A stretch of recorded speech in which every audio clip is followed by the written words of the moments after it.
Merci Bernard. Bonjour à toutes et à tous.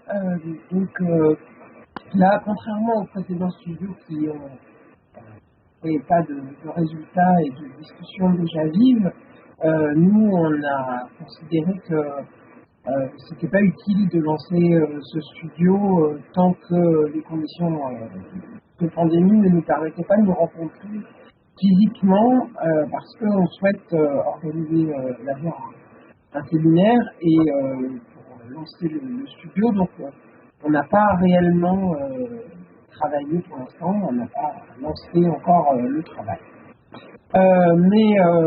Néanmoins, Florian Charbonnin, sociologue à Max Weber, qui travaille notamment beaucoup sur la science participative, et Christine Solnon, qui est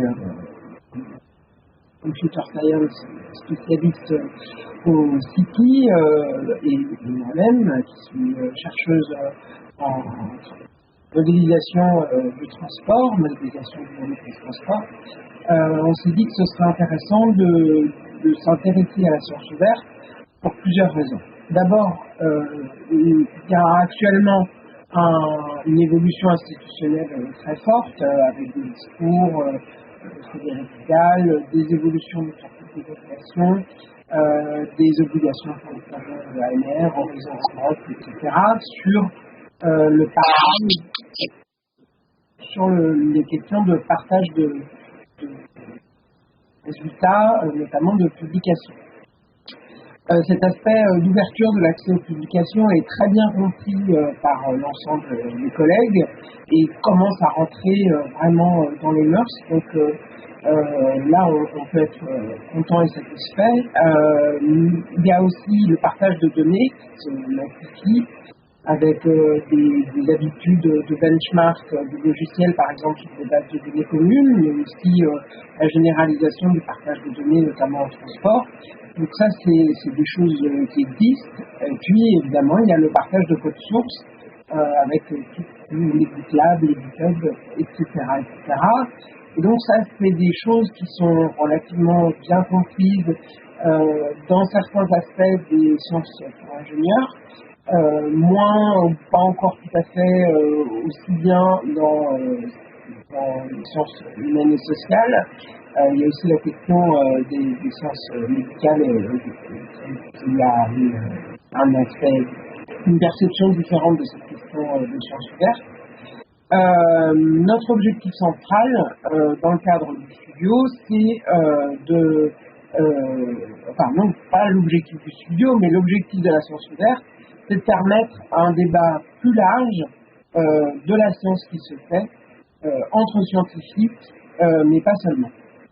Donc, parce que sur la diapo suivante, on voit que la science ouverte, c'est, à notre sens, 6 piliers fondamentaux, qui sont l'open access, dont on en a déjà parlé, l'accès ouvert aux publications, l'ouverture des données de la recherche, open data, open software avec le partage des codes, mais aussi la méthode de travail elle-même de la recherche, consiste à conduire des recherches qui soient reproductibles par d'autres, donc à fabriquer une méthodologie de travail qui permette à d'autres chercheurs de questionner le travail fait par l'équipe.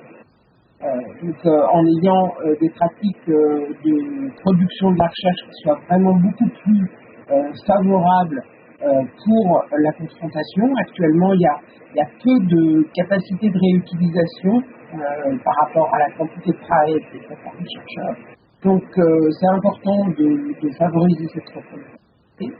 Il y a aussi des aspects de sélection des publications, d'évaluation des carrières, qui peut accompagner la science ouverte, qui fait partie de l'évolution des méthodes. Par exemple, remplacer le publish or perish par une pratique de publication qui soit beaucoup plus transparente et favorable pour le débat scientifique.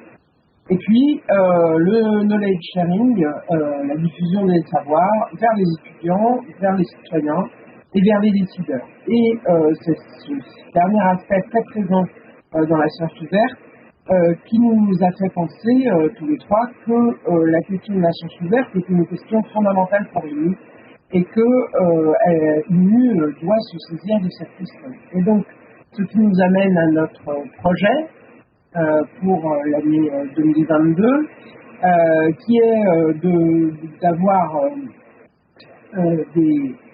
des débats entre nous pour mettre au point, en fait, faire un état des lieux sur les pratiques d'échange avec les évaluateurs et les rapporteurs, débattre de la question de la confidentialité des données, qui est pour certains vraiment un point de préoccupation central, et puis, bien sûr, dans le cadre du MUR, réfléchir sur les interactions avec les citoyens et les décideurs.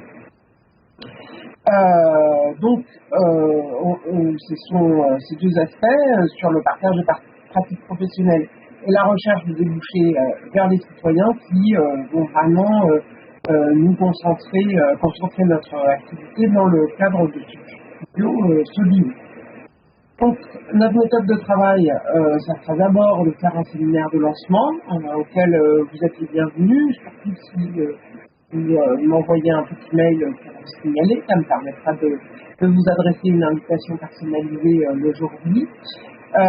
Et puis, par la suite, de faire des workshops bimestriels pour faire plus d'échanges de travail, de méthodes de travail entre nous et discuter de nos pratiques par rapport à la science ouverte dans les différentes disciplines pour pouvoir s'inspirer les uns les autres des méthodes de travail pratiquées par les unes et les autres.